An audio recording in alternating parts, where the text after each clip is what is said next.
क्या आपके पास कोई आर्बिट्रेशन का नोटिस आया है? इसे इग्नोर मत कीजिए। अगर आपके पास आर्बिट्रेशन का कोई भी नोटिस आया है तो आपको इसको इग्नोर नहीं करना है, भले ही वो सेक्शन 17 में आया हो या फिर सेक्शन 21 में आया हो। दोनों में ही आपको ऑब्जेक्शन फाइल करना है। आज की इस वीडियो में आपको ये बताने वाला हूं कि अगर आर्बिट्रेशन का नोटिस कभी भी आपके पास आता है तो आपको क्या करना चाहिए और कैसे आप एक ऑब्जेक्शन फाइल करेंगे। ये भी किन पॉइंट्स पर आप एक ऑब्जेक्शन फाइल कर सकते हैं, ये भी मैं आज के इस वीडियो में बताने वाला हूं। तो वीडियो में लास्ट तक बने रहिए। What is arbitration notice? Arbitration का नोटिस होता क्या है?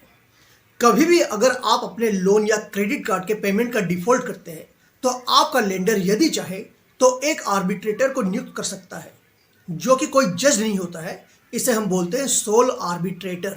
अगर सोल आर्बिट्रेटर का आपके पास कोई भी नोटिस आता है तो इसका मतलब यह है कि लेंडर ने सोल आर्बिट्रेटर को अपॉइंट किया है ताकि वो दोनों पक्षों को सुने और उसके बाद फैसला सुनाए।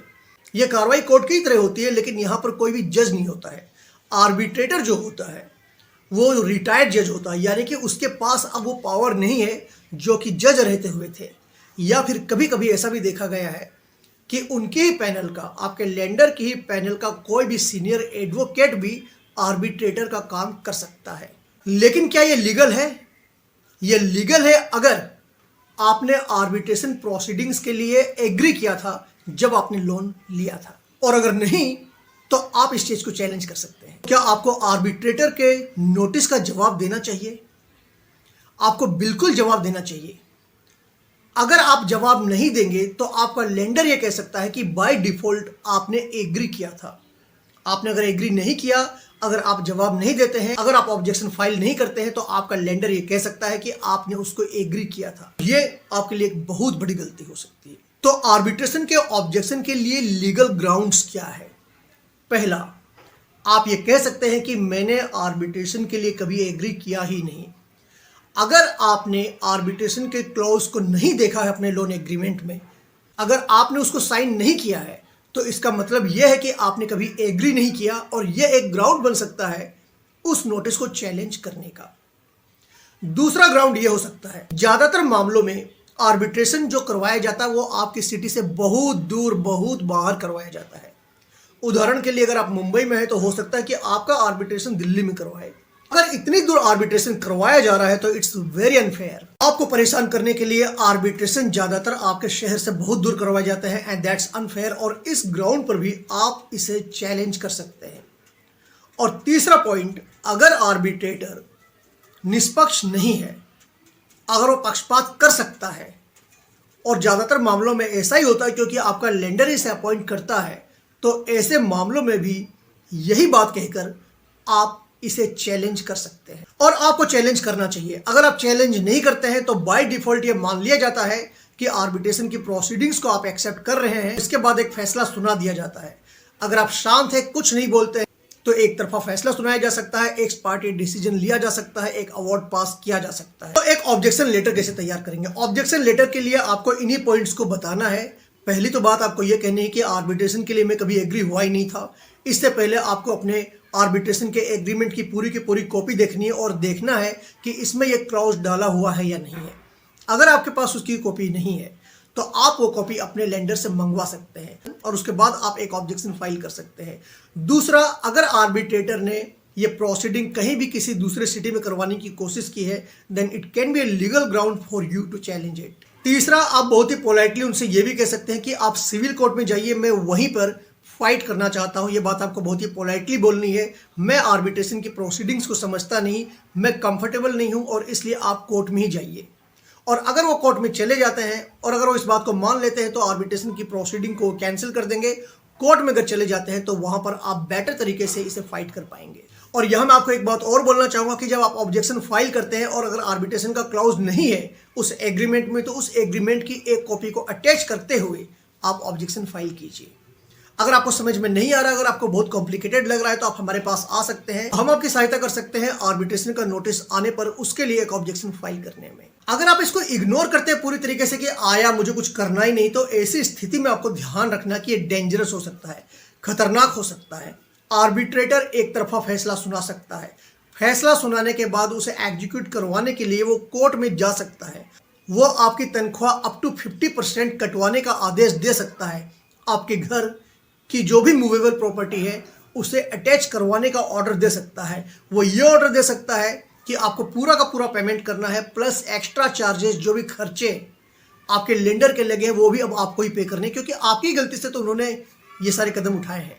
यहाँ मैं आपको एक बात और बताना चाहूँगा कि ये जो नोटिस आते हैं कई बार फेक भी होते हैं, लेकिन आपको एज्यूम नहीं करना है कि ये फेक है, क्योंकि अगर वो फेक नहीं हुआ तो आपके लिए ये बहुत बड़ी प्रॉब्लम हो सकती है। तो फेक नोटिस को आप किस तरीके से पहचानेंगे? जो भी ओरिजिनल नोटिस आते हैं वो या तो उनके ऑफिशियल ईमेल आईडी से आते हैं या फिर बाई पोस्ट भी आ सकता है। इसके अलावा जो भी रियल जेन्युइन जो नोटिस होता है उसमें आर्बिट्रेशन का नाम, उसकी पूरी डिटेल्स, कौन से ग्राउंड्स पर ये आर्बिट्रेशन की प्रोसीडिंग शुरू करवाई जा रही है, वो सारी चीज़ें लिखी होती है। तो इसे देखकर स्पॉट करना बहुत ही आसान रहता है कि कहीं फेक तो नहीं है। अगर आपको कुछ भी वेग सा लगता है, सस्पिशियस लगता है, तो वो सस्पिशियस ही है, वो फेक हो सकता है। अंत में मैं आपसे यही बात कहना चाहूँगा कि कभी भी अगर कोई भी आर्बिट्रेशन का नोटिस आता है तो वहाँ डरने की या घबराने की जरूरत बिल्कुल भी नहीं है। आपको सिर्फ ये ध्यान में रखना है कि आपको एक ऑब्जेक्शन फाइल करना है। अगर आप ऑब्जेक्शन फाइल करते हैं तो हो सकता है कि आर्बिट्रेशन की जो प्रोसीडिंग है वो कैंसिल हो जाए, और अगर ये प्रोसीडिंग कैंसिल हो गई तो आपका काम बन गया। अगर ये प्रोसीडिंग कैंसिल नहीं होती तो भी आपको ऑब्जेक्शन फाइल करना चाहिए, क्योंकि अगर एक्स पार्टी डिसीजन या गलत तरीके से कोई भी अवार्ड पास कर दिया जाता है तो वैसी स्थिति में जब उसे एग्जीक्यूट करवाने के लिए कोर्ट में जाएंगे वो, तो आप उसे उन ऑब्जेक्शन के आधार पर आप वहां पर उसे रुकवाने की कोशिश कर सकते हैं, ये कहते हुए कि हमने ऑब्जेक्शन फाइल किया था लेकिन हमारे पक्ष को सुना ही नहीं गया। तो घबराने की बिल्कुल भी जरूरत नहीं है। कोई भी समस्या हो, कैसी भी समस्या हो, आपका भाई आपके साथ है। स्क्रीन के ऊपर आपको एक नंबर दिख रहा है, इस नंबर पर आप हमसे संपर्क कर सकते हैं और आपकी पूरी सहायता की जाएगी। इसके अलावा मैं आपको बताना चाहूंगा कि आपके पास अगर किसी भी तरीके का कोई डिमांड नोटिस आया है, लीगल नोटिस आया है, आर्बिट्रेशन का नोटिस आया है, सेक्शन 25 में ईसीएस बाउंस का कोई केस हो गया है, 138 के अंतर्गत चेक बाउंस का कोई केस हो गया है, केस होने वाला है, बेल चाहिए, इंडिया के किसी भी कोर्ट में किसी भी तरीके की लोन से संबंधित अगर आपको कोई भी समस्या आ रही है तो स्क्रीन के ऊपर आपको जो नंबर दिख रहा है इस नंबर पर आपको हेलो लिखकर भेजना है, और हेलो लिखने के बाद आपके पास ऑटोमेटिक स्टेप्स आ जाएंगे, और अगर आप उन स्टेप्स को फॉलो करते हैं तो आप हमारी टीम से कनेक्ट हो सकते हैं। अगर आप चाहें तो मुझसे भी 1-on-1 बात कर सकते हैं। तो अगर आप लोन के ट्रैप में हैं तो आपको डरने की, घबराने की जरूरत नहीं है। ट्रैप से बाहर निकल सकते हैं। कैसे बाहर निकलेंगे, चलिए 1-on-1 डिस्कस करते हैं, लेकिन इसके लिए आपको हेलो लिखकर भेजना पड़ेगा। लेकिन अगर आप सीरियस हैं तो ही आप इस नंबर पर हेलो लिखकर भेजिए, टाइम पास करने के लिए बिल्कुल भी नहीं, क्योंकि हमारे पास बहुत सारे ऐसे मैसेज आते हैं जिसका कोई मतलब नहीं होता। सिर्फ हेलो लिखने से हमारा टाइम वेस्ट होता है, आपका टाइम वेस्ट होता है। पूरा का पूरा क्वेश्चन लिखकर भेजिए, और अगर अभी आप सीरियस नहीं हैं तो आप बाद में भी हमसे संपर्क कर सकते हैं, लेकिन सीरियस है तो ही आप हमसे संपर्क कीजिए। इससे आपका समय बचता है, इससे हमारा समय बचता है। जो ज़रूरी हो, जो वास्तव में ज़रूरतमंद है, उनकी सहायता हम कर पाते हैं।